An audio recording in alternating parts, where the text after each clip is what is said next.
నిన్నగాక మన కాలేజ్‌లో జాయిన్ అయినట్టుంది. బట్ ఫస్ట్ సెమ్ అనేది సక్సెస్‌ఫుల్‌గా కంప్లీట్ అయింది నిన్నటితో. హమ్మయ్య! ఫస్ట్ సెమ్ అయిపోయిందిలే కొంచెం గ్యాప్ తీసుకుందాము అనే లోపే మండే నుంచి సెకండ్ సెమ్ అంట. కనీసం ఒక 1 వీక్ గ్యాప్ ఇవ్వకుండానే సెకండ్ సెమ్ స్టార్ట్ అనేది చేస్తున్నారు.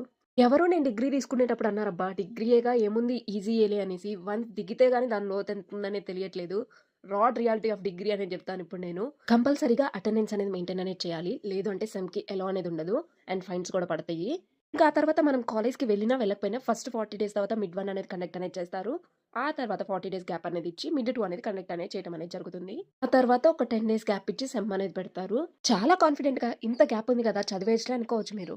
బట్ ఆ మధ్యలో సబ్మిట్ చేయాల్సినయి అసైన్‌మెంట్ దగ్గర నుంచి మొదలుపెట్టి project work, seminars and surprise టెస్ట్‌లు, రికార్డ్ కరెక్షన్, రికార్డ్ రైటింగ్ వీటికంటే ముఖ్యం ల్యాబ్ అటెండెన్స్. ల్యాబ్ అటెండెన్స్ గనుక లేకపోతే మనకి ప్రాక్టికల్స్‌కి అలో అనేది ఉండదనమాట. ఇలా చెప్పుకుంటూ పోతే మా కష్టాలు ఇంకా ఎన్నెన్నో ఉన్నాయి. ఈ వీడియోకైతే ఇంతే. నెక్స్ట్ వీడియోలో కలుద్దాం. Bye guys.